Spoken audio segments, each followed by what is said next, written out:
Ladies and gentlemen, we'll now begin the session, Driving Innovation in the Data Economy. The moderator for this session is Mr. Jae TransLincoln Capital, co-founder and managing director. So please give him a big round of applause.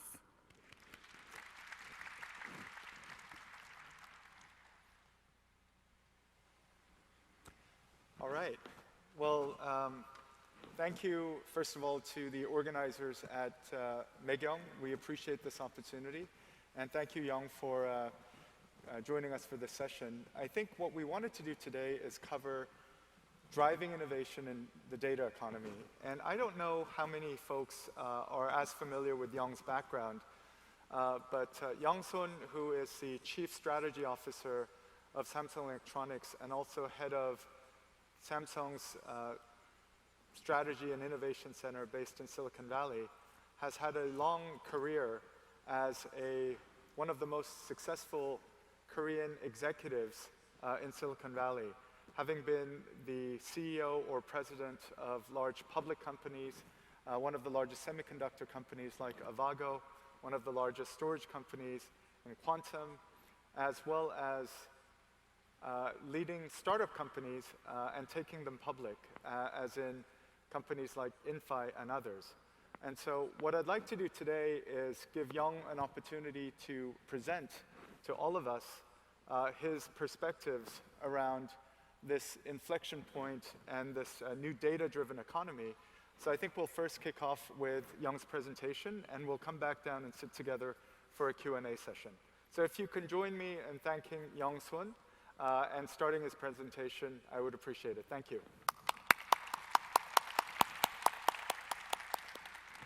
So good afternoon. Thanks for joining this very special event that Megyeong is hosting us.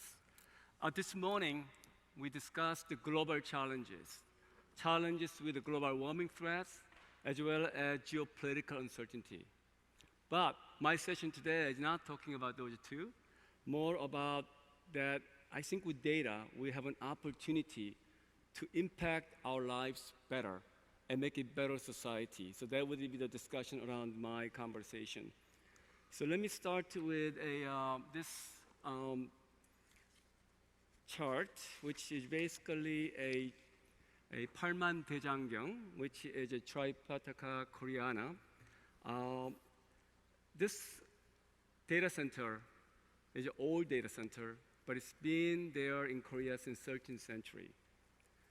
And in 1237, Buddhist monks compiled the teaching of Buddha and created 81,000 wooden tablets carved on both sides. It contains more than 52 million characters with no known errors. They went through great lengths to preserve the valuable information carved on the tablets, and they even created buildings designed to provide optimal conditions for preservation using sunlight and wind. So if you look at next slide, that is today's modern data center. It's not that much different, actually, in some ways. The difference maybe is that all of data center around the world has a Samsung storage device that are powering all the data that are contained. So today, even after 780 years, the block that are in that pristine Harman 대장경 can still print beautiful looking pages. This teaching compiled on the blocks have provided insights to people how to live and perhaps start to do the old data economy. So today, my talk is really about data and data economy. But let me just start with a galaxy. So I'm hoping that you all have a Samsung Galaxy. But my discussion is more to do with how many stars are in galaxy. Anybody knows? Billion, 10 billion, 100 billion. Galaxy is always used as our big number. It's the state of our dream. It's state of imagination. It turned out there's another number that are equal to this. That is our neurons. If you look at each of us in this room, we have about 100 billion neurons in human brain that are powering all of our intelligence. The difference maybe between compute versus human brain is power efficiency. Today, our brain runs with about 20 watt of power, whereas the computers that beat our Go Master Lee deep machine used 160 data center servers to beat it. If you translate the power to performance, it's actually 10,000 times human or more efficient in some ways. So we still have a long way to go to make our AI machine to run much more efficient than our human brain does. And someday maybe it'll catch up, but we still have some time to go.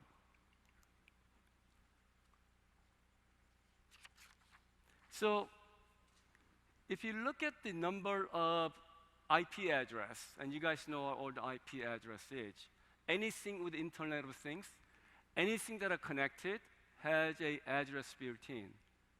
And that number there, 300 trillion, represent the possibility of all connected device on Earth. Anybody know how to call this number? Trillion. Gazillion. Well, let me just give you taxonomy of numbers. It turned out that 10 to 24 is yottabyte, and that's about the last number we named it. So 10 to 36 is still unknown text number, and in fact, some of you maybe volunteer to give a name for this amazing new number that are providing possibility of all the connected devices. And I'm going to talk about how we are going to use all that number out there to create even more connected devices going forward. So let me start with the 60 seconds in life. This is a 60 seconds of traffic that you can be able to look at in internet. You can see there are 3.8 million Google queries. You can see actually Facebook, 3.3 million posts. I was just amazed looking at the number. So many of you are posting real time. And then you can also see large number of YouTube that have been consumed. And then actually the 1.7 million Neverline. I guess that's the Korean side of searches and others. And then of course there's a Tinder. And I don't know how many of you are using Tinder, but I was surprised to see million swipes per 60 seconds. So it's clearly these new apps are driving traffic and data that are giving you a better context of what's going on here. So this data is been expanding and accelerating. You can see today we are about 20 zettabytes, and maybe it's going up to about 160 zettabytes.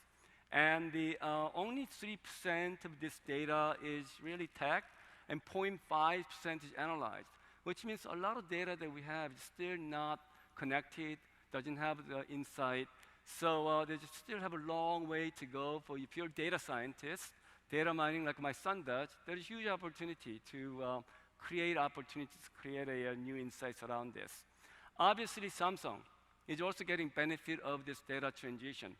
Because of this tremendous data increase, frankly, our memory business has been very successful, and as you've seen from newspapers, it's helping us to provide record profit and the numbers around that.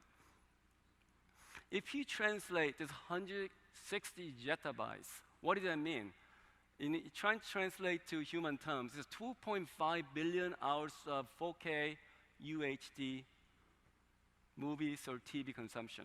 Or if you stack number of the Galaxy S8, which had 128 gigabytes of memory, it translates to a 12 trillion phones, which means you can stack phones, go all the way to the moon, and come back and do that about 6 times. That's how big this number is. But data is only useful when data is relevant. Data is only useful when they are contextually relevant with the real data, geo information, along with other insights that are coming together. So fusion of data from other sensors coming together will make the data very valuable. So I know we always say time is money. Well, here we go. If you have the fresh data, you can create same economic value as sushi would be. But as you know, if your tuna gets old, it becomes canned into a more low price canned tuna and being consumed in your lunchbox like I used to do. Same thing with the data. You can have a fresh data that are coming real time, give you insight, or you can package many data and sell to the advertisers as a packaged data. And that's how the different value chain happens around data value. So let's look at why do I think it's a new economy. Obviously, if I trying to say data is new oil, maybe overstatement, but I have some perspective on this that I want to share with you. That is, if you think about oil wasn't found 19th century. Oil has been in China, oil has been in Iraq and other places over the years. Just they didn't know how to utilize oil to the degree we figured out how to use it in 19th century. Particularly, introduction of automobile changed the value of oil overnight. It became very valuable, very useful. It became the power of an industrial engine. So just like what happens, it also creates a number of companies that are performing in the supply chain. The companies that are drilling, the companies that are producing oil, companies that are moving oil, companies that are refining, that are creating different petrol products from nylons to others, and then distributing and then eventually being used by consumers. Just like oil economy, we are also in a similar parallel in the data economy. Today, many of you are trying to figure out new data. We are harvesting data just like oil seekers are going out there trying to find their oil. And then we curate this data, and then we connect these platforms with the different connections. In a way, you can see that they're transforming the data. And then insight comes out as you put it together, just like a refinery figured out how to create different petrol products. And then eventually you present it to users and then consumed in our hand. So you can see, to me, there is some analogy. But the question is it really new data real? Is it really that big? Is it now? And let me give you some data, give you the perspective on this. First of all, let's look at the perspective of the companies that are in the oil economy versus data economy. So only 10 years ago, if you look at 10 most valuable companies in the world, 5 out of 10 were oil companies. And today, if you look at most valuable companies, 7 out of 10 is data companies. Data companies based on platform. So clearly, the investor thinks that the value of platform, value of data, is surpassing the days of old economy. Now, if you look at the graphic perspective of when did the data economy transition over, taking over oil economy, in a way, it's around 2013. You can see the trillions of dollars that oil economy represent. Data economy represent today $3 trillion, much greater than what it had been. So, we are in the new economy. So this is why I made this thesis that I believe that the data is new oil. So who is going to then provide this data? And I know the IoT or Industry 4.0, many other these things are in discussion. But actually, a lot of these vertical applications from government, from automotive business, to industrial applications, to health business, are all driven by change that are going on in the data. So I believe that economic implication is huge. All the government, all the companies, all the industry must embrace that data is a part of your business, and we have to figure out digital data strategy to mine and figure out how to maximize the value of data. So given that, I believe that we are in a fourth wave of innovation. In a way, I started my career at Intel as a product person that are working on the productizing personal computers. In a way, that was a hugely empowering to all of us. Can you imagine a day without compute platform in your hand? It used to be mainframes and mini computers, and then you were doing some batch processing for what you want to do. And then in 1980s, killer app came. Do you guys remember what the killer apps are for PC? Remember the Excel spreadsheet? The Lotus 1 to 3? These kind of applications create whole bunch of new possibilities for small business, small managers to create their own, what I call worksheet without going to mini computers or data centers. And then came word processing that can give you the automation and other personal productivity tools. But still, it was very much personal. It wasn't really central. It wasn't enterprise-driven.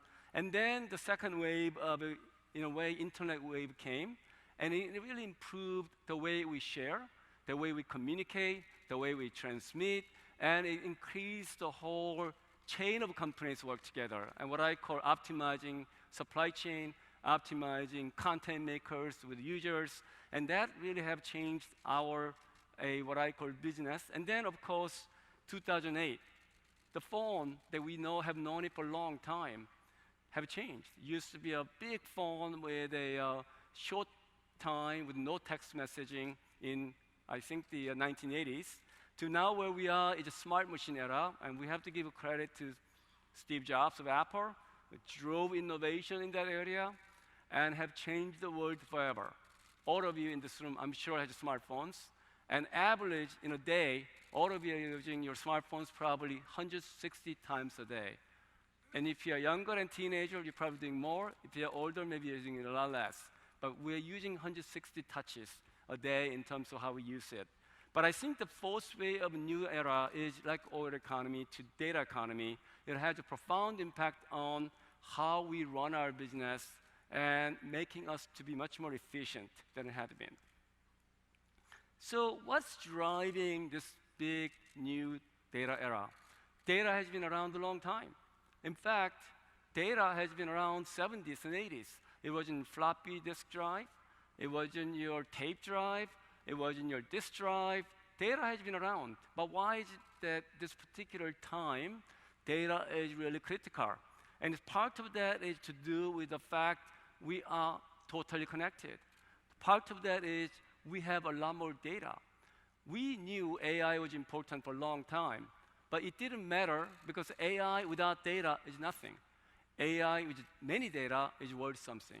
So the fact is the AI is not a new concept, just the time of perfect storm of data availability that's helping us to now go in AI era.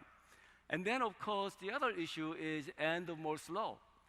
What we used to know as doubling transistor density every 18 months so that we can get the benefit of better chips, smaller chips, lower power, that can help us drive what I call consumerization of IT. Well, guess what? We're running out of engine because we are now at 7 nanometer. Soon it's going to be 5 nanometer. And after that, we are not sure how to get there. So, and doing this smaller geometry is really getting expensive. Each of our fab, when we invest, when you go to the next generation, we're talking about $10 billion worth of investment.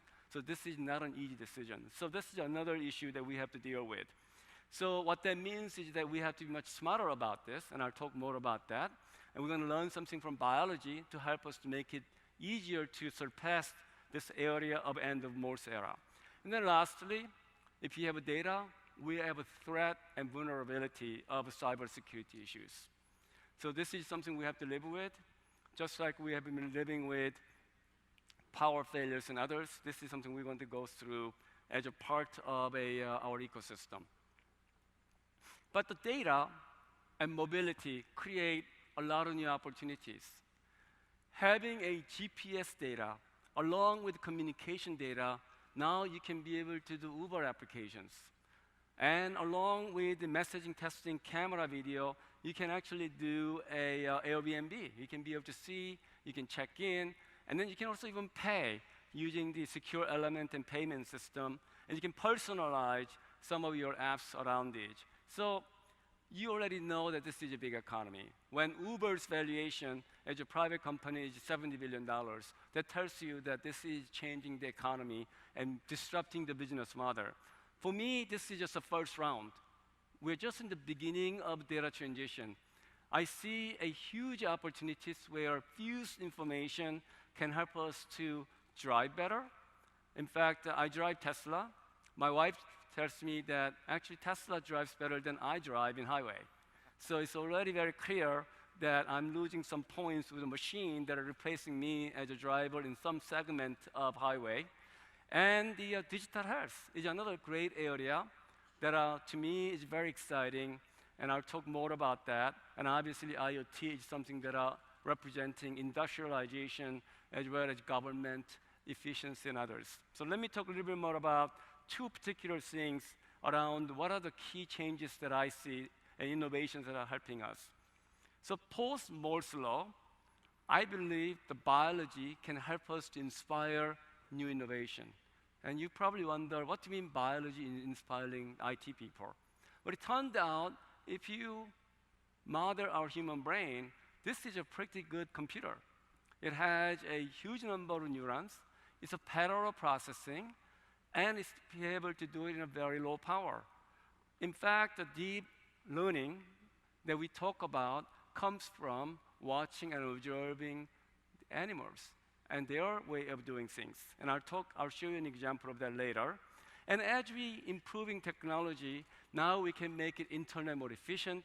Data center is going to be less power, and you're going to have a better throughput in terms of the data manageability. So you'll see a lot of innovation going in data center, which in turn help us to run better compute required applications like gene sequencing. Gene sequencing used to be really expensive. It used to be $100 million. That's how much it cost the first one. And then it went down to $10,000. Now gene sequencing is costing $1,000. But I believe in 5 years it's going to be $100. When it's $100, we will all be doing it. And as that happens, we'll know a lot more about our background, a lot about our genetic disposition. Maybe it'll help us to be more proactive so that we can be able to exercise, eat the right food, or even taking the right drugs to address it. Biology also inspires cybersecurity. Well, what does that mean? You know, when the virus attacks humans, what happens? Well, we have the antivirus. Our body generates antibody to compete and counter the virus that are coming in. And the whole idea of creating self-generating antibody, not formulating watch this, watch that script-driven approach is always too late because it's always catching up with the virus. What if we can create an antibody that are built-in so can autonomously be able to respond to the virus that are attacking you? And that is the new direction of cybersecurity. And there are companies like DeepMind in England that we invested, are actually now going into governments, enterprises, to provide the self-healing mechanism to deal with the attacks in the cybersecurity. That is a frog. It's attacking the bugs that are thinking that their AI, their machine, their deep learning is trained to attack these bugs for generations. Eventually, this frog learned to bite his hand later on, realizing that he must adapt if he want to survive because there's no food. And I think this is just giving you an example of our brain that are out there learning the deep learning. Deep learning is great, but it needs to be even more adaptable machine and brain that can be able to create vector change when you have to realize what you learned is maybe not good enough. So with all this data and AI and improvements in compute, how can we deploy that into the future? And this is two areas I want to show you. One is around an area of a health. Health is something we talked about this morning. 20% of American GNP will be consumed in dealing with health. And this problem isn't just an American problem. This is a problem in Japan. This is a problem in Korea. This will be a problem in China as the population ages and as the younger population growth decreases. In fact, by 2030, over 1.4 billion of us will be over 60, including me, obviously.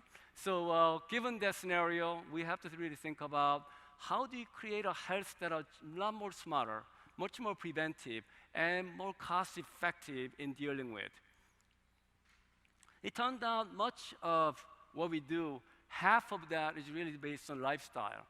So genome is about 20% of where you are, what you are, and 20% is environment, how you grow up, 10% is your care system, how good your care, and then half is your lifestyle. In other words, you can all influence your disease patterns. You can all impact how you live based on activity, mood, nutrition, sleep, and stress management. And I know Korea is a pretty stressful country, just like many, what I call a competitive society. I think how you manage stress is probably a very important part of the what I call living well and being able to help. Now, let me tell you, there are some things we can do about this. What if your body had a voice? A voice that could speak to you in a clear way that you understand? What if you could ask questions and hear answers from your heart, your lungs, your muscles, your skin? What if this conversation happened every moment of every day? You would learn a lot, and you would live a better life. You could adjust your habits according to your body's advice. You could share information with your doctor. Imagine the possibilities, the mysteries unlocked, the insights gained. It would change your life and the life of everyone you care about. What if your body had a voice? What if have a voice around our body so they can listen and hear about where we are? And that is something that we started about 5 years ago as a way to innovate and contribute to health. And some of the things we've been working on is developing the sensors, developing algorithms, developing the cloud solution so that we can be able to know more about how your body is. And this is something that I believe has tremendous potential to impact our lives long term. So let me give you an example of one of the applications. This is a sensor that was developed by a startup company named Bloom Life. Basically, it's a sensor that are monitoring your fetal heart rate, movements, as well as contraction. Because often the contraction is, I'm not a woman, so probably I'm overstating it, how to detect precise movements and timing. So this particular device is helping you to be able to monitor that. So this is a sensor that we work with and developed that are in the market and that are being in the trial. So that's an example of what I call sensors that are enabling us to live better and solving the problems that are a bit of a mystery in the past.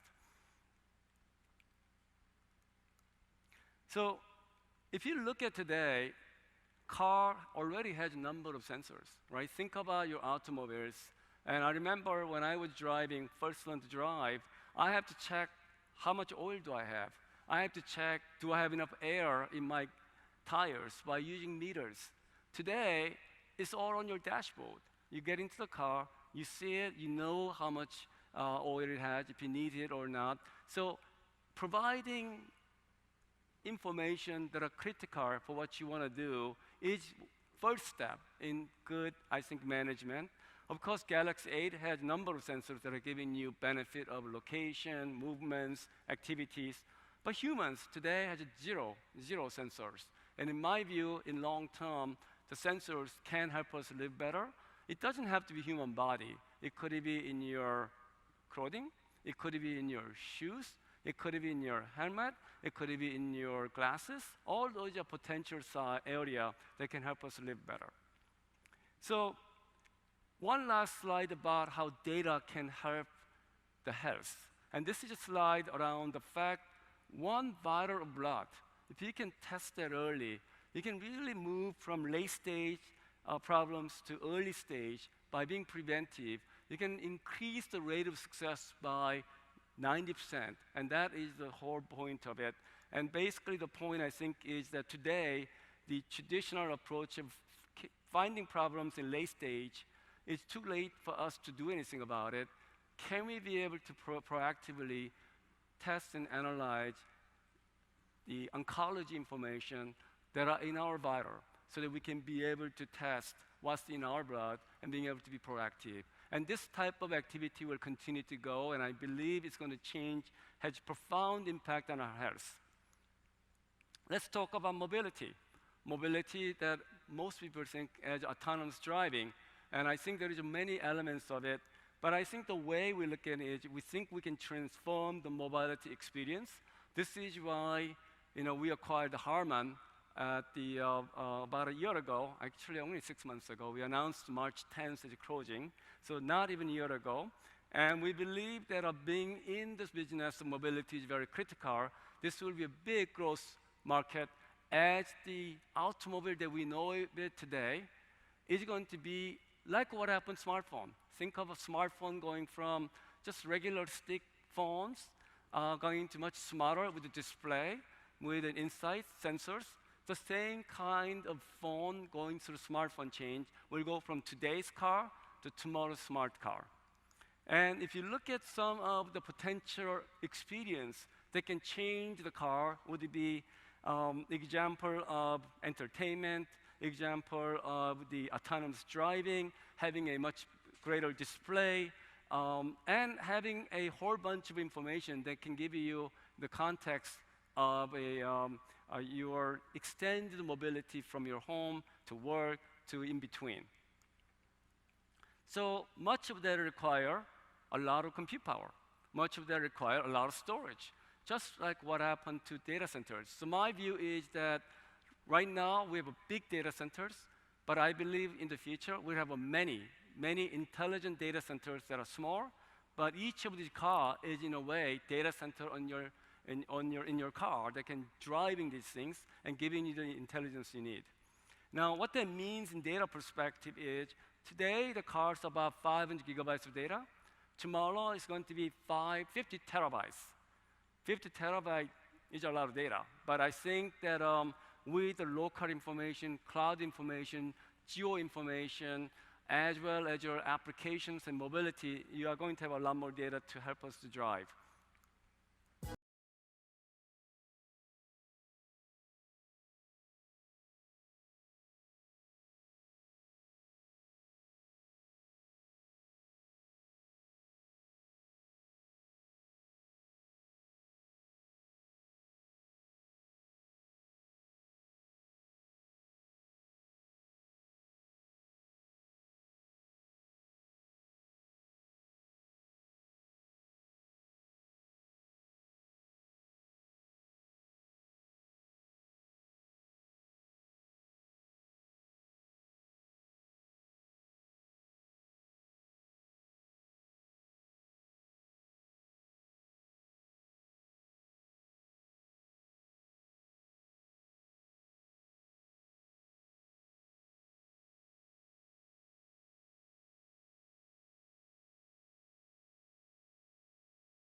For you yet.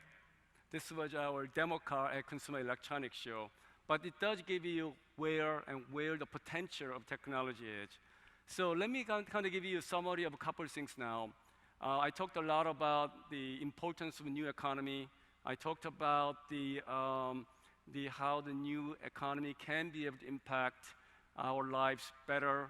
Example of health and autonomous driving. But to do it, you have to have a continued innovation. Innovation in terms of technology, without core technology investment, and having open platform where other partners can join you. Data economy, this is going to be very critical. You cannot do it alone. You have to invite others. And when you have a power of others, your data is going to be much more valuable. So this is where we need to go. And obviously, you need to continue to invest because we are looking at 5 to 10 years out. So you have to do that. And then you got to have a right trust and right people that can drive this. So this journey is not something can be lightly, but it's a journey that are required for persistence, consistent, and long-term plan. The challenges in data economy, there are several, but I look at it in two contexts. One is around enterprise, like Samsung or the companies you're in, or your own startups.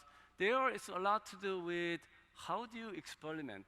How do you play these things and that are not certain? Can you take failures as not a failure, but failure as an opportunity to learn? You know, I think my biggest learning personally was when I failed. I had my own startup company out of college, out of MIT. I had my own company, and I was not a successful entrepreneur. And I think it would have been a very difficult position to be in Korea, whereas in Silicon Valley, when you fail, they look at you as, okay, it's a good lessons learned. Your failure is actually a good way to make you even stronger going forward. So we need to have a culture of accepting failure is okay as long as you learn and you can be able to move up ahead. And I think that the other area is really government and regulatory area. We are afraid of innovation. How much room, how much space should we give on autonomous driving? How much regulation should we do?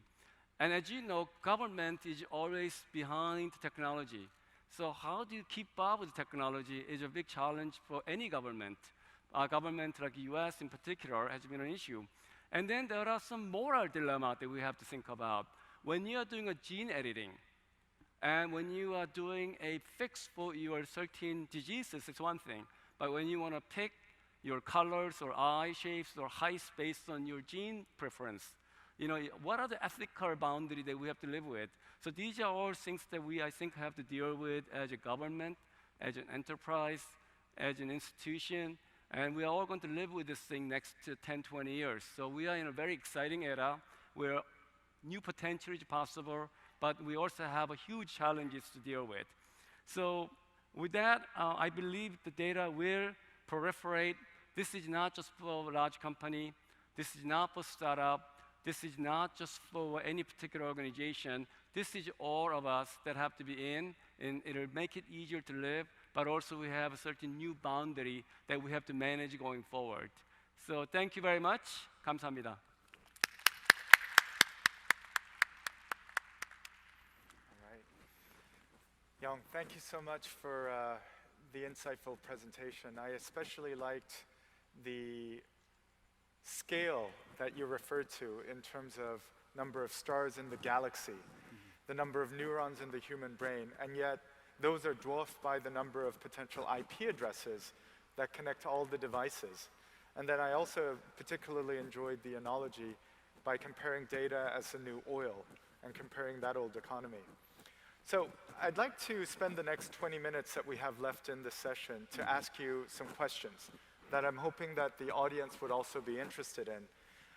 The first question really is, and again, you're a very well-known executive, very successful in Silicon Valley and now in Korea, but I don't know if many of the folks in the room really appreciate your career.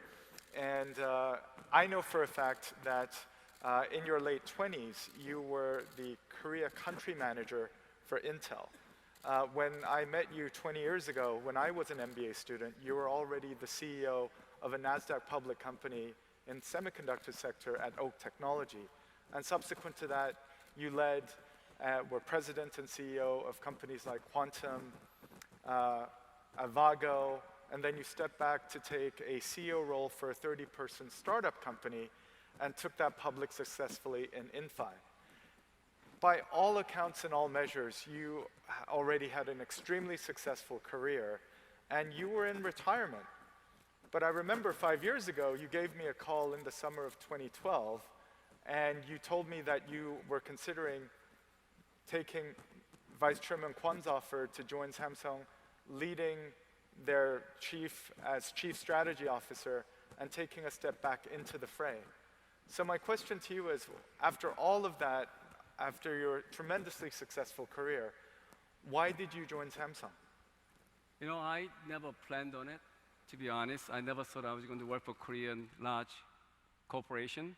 Samsung is a company that I worked with when I was at Intel, when I was in other companies as a partner, as a customer, as a supplier.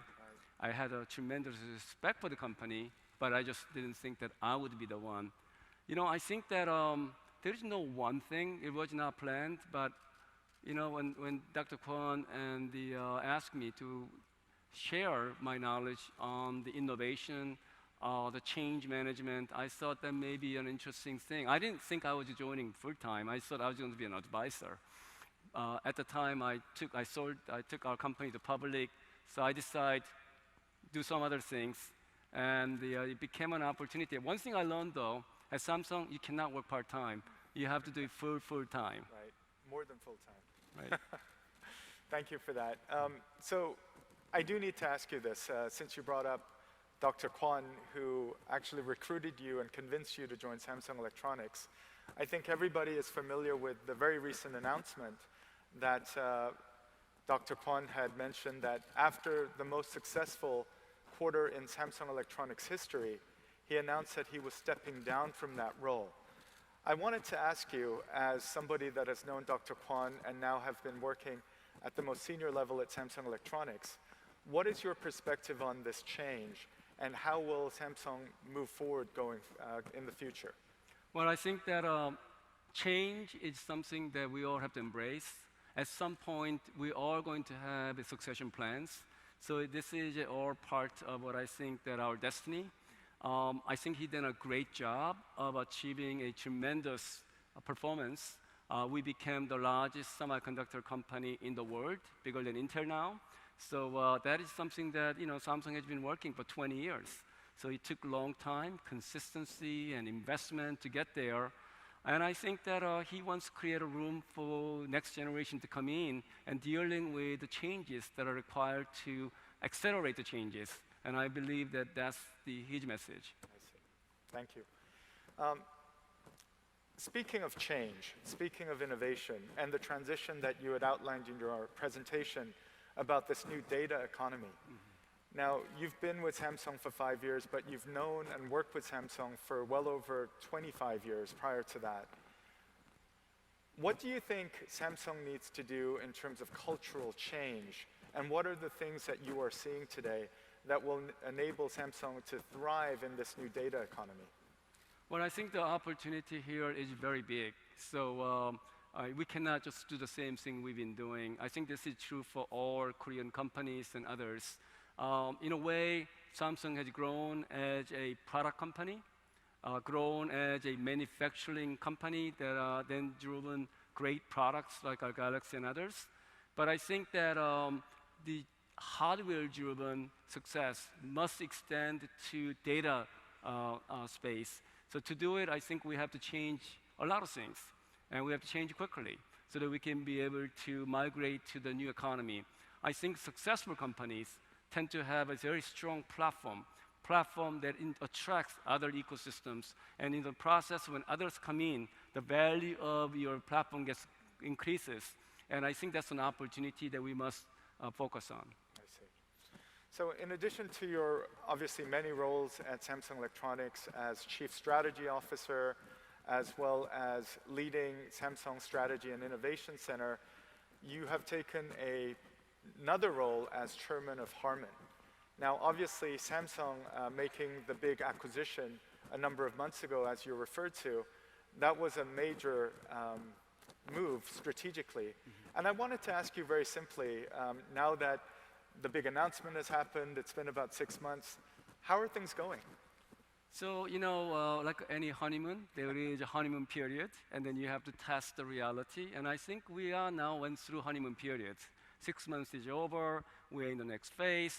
I'm actually very pleased with how we are working together. Part of that is I think we designed it such a way that we don't want to Koreanize our acquired new company. I think it's important that we let them be as good as they can as a global company. So global acquisition by Korean company doesn't mean we Koreanize it. In fact, leaving it alone and with the board of directors overseeing the direction of the company. And primarily what we are doing is creating a synergy team that can be able to provide what they don't have, like 5G, telemetrics, or our core CPU and GPU chips, or the UI and UX and display technology. We let them have that, and it's a channel that we didn't have. Automotive customers are new to us. Bring new automotive accounts are going to take a long time. Now we have an expressway using Harman to take it to the customers. So I think our IQ is increased, our knowledge is getting better, our OEM relationship is good, and I think we're managing it in a way that it's not going to create a global problems. And we're managing it as a wholly owned subsidiary, and I believe that's the right way to go. And we're trying to maximize the synergy without over-controlling the newly acquired asset. I see. So as part of the initiative, in addition to organically adapting to the data economy, through strategic acquisitions, you are bringing that DNA inside the organization through the Harman acquisition. Do you expect Samsung to continue to leverage M&A as a strategic acquisition as part of the strategy? I think that M&A is really critical. I know many South Korean companies uncomfortable in acquiring global companies, but it's something we got to do. If you want to be a global company, you got to look at global stage as your playground, and you have to go after the best companies, not second rate, not third rate, best companies to be part of you. When you make it together, then you can make it even bigger company out of that. So I think it's a necessary things you have to do. To do it, one have to be prepared. I think it's important that you know how to digest. Otherwise, indigestion will create all kinds of issues with an M&A, which is why only half of M&A is successful in the statistically. I see. So another question specifically around the areas of innovation that will be enabled by the data economy. You highlighted mobility, you highlighted digital health. But on the mobility side, this is an area that Samsung is a relatively new entrant into. So how does Samsung see this opportunity? Is this something that Samsung sees themselves more as an ecosystem enabler, collaborating as a partner with other parts of the traditional mobility ecosystem, or how do you see that going forward? So mobility, in terms of definition, you could say mobile, autonomous driving type of structure in this discussion. Samsung cannot do it alone. I don't think anybody can do it alone. Even Google cannot do it alone. So we need to figure out our game plan. And I think we need to focus on where we can add value in the platform, and we invite third parties that can support the platform. As long as your platform wins, you're winning. You don't have to win everything. I think that is a new mentality we need to get to. So we have announced at Frankfurt Auto Show that we are creating an open, autonomous platform that we are going to focus on using third party as well as our own software to create a mobility experience, and hoping that it'll be in the market in year 2000 sometime. Okay, thank you, Young. So more broadly speaking, I'd like to also ask you about your activities in Silicon Valley, specifically with the Samsung Strategy and Innovation Center, where clearly that organization is connecting Samsung and the broader ecosystem of partners that you just referred to, both for mobility strategy or digital health strategy. Perhaps for the audience, could you outline specifically what sort of activities that your group in Silicon Valley is working on? Okay, so this is a fairly new group. Actually, when I joined Samsung, there was nothing. So I hired the first person, second person, and then eventually first year was only 8 people. And then it grew a bit bigger organizations. And as we were expanding our team, we were looking at what are the critical problems we should work on. And my rule was very simple. 1, we should work on things Korea cannot do. 2, we should hire people that Korea cannot hire. 3rd, we should expand the ecosystem as wide as we can and build the platform. So that was very simple rules that applied. And actually, when you do that, then there's minimum conflict with your mother company to where you are in Silicon Valley. Whenever you do overlap, that's where the problem begins. So we hired some world-class people that are doing things in the area of algorithms, world-class people that can look at the data centers, world-class people that can look at the new devices. And through that, we've been expanding and extending our technology area. I don't believe innovation is based on numbers. You know, in Korea, a lot of times we say how many engineers we have.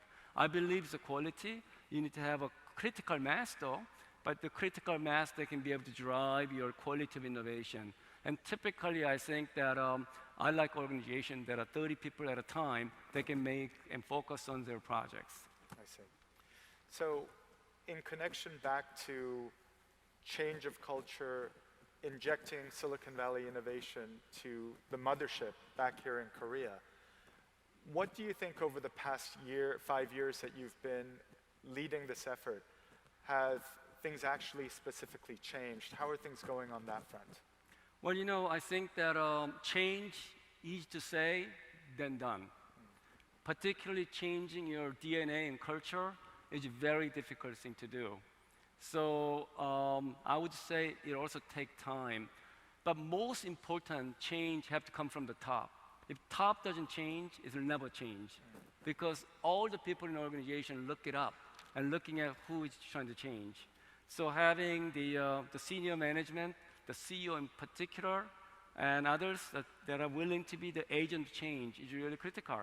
As an example, Samsung, many people work very long hours. Dr. Kwon, as an example, to change the DNA, he used to go home at 6:30. He wants to make sure that you have time to go home and have time to have dinner, time to think, so that you can be able to contribute. That's the big change.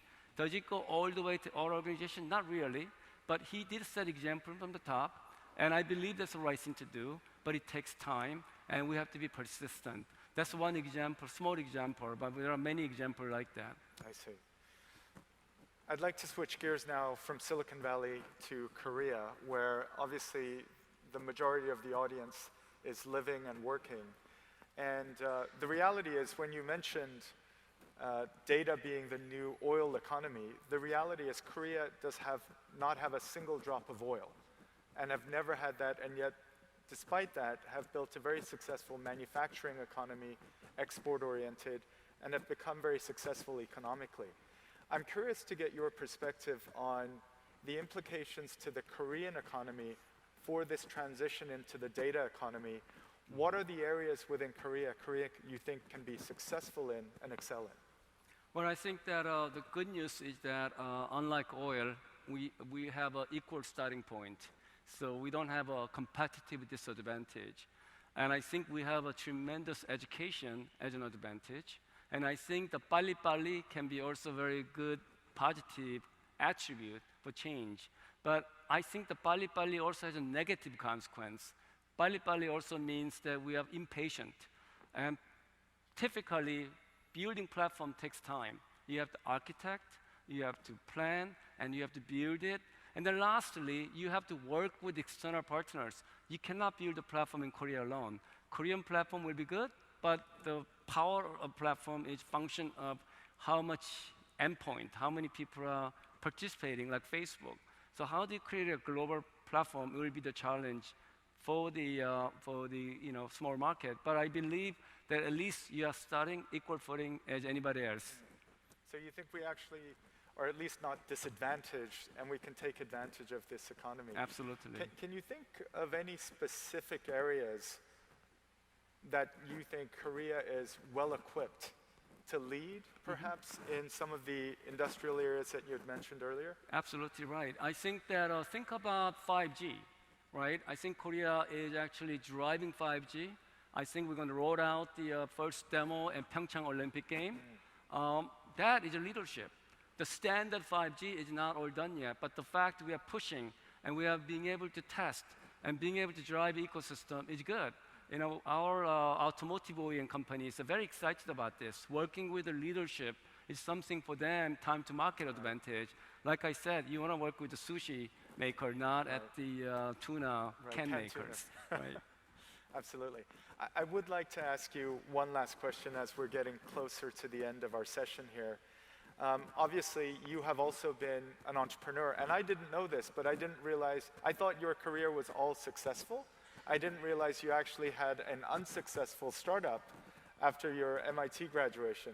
So I think in the audience there are several students and entrepreneurs, and what advice would you give them as they look out for opportunities in this data economy?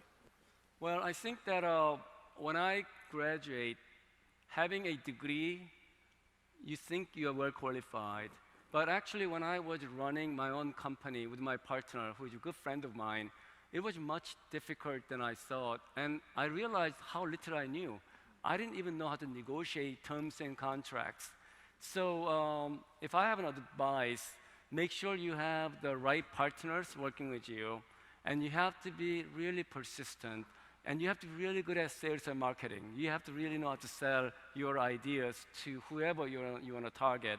And also, I believe that the Korean market is good, but it's not the largest market. So start think big, think about your market as a global market. I think that's better than just targeting local market for your long-term contribution. But obviously, it depends on business model. You have to target it different ways.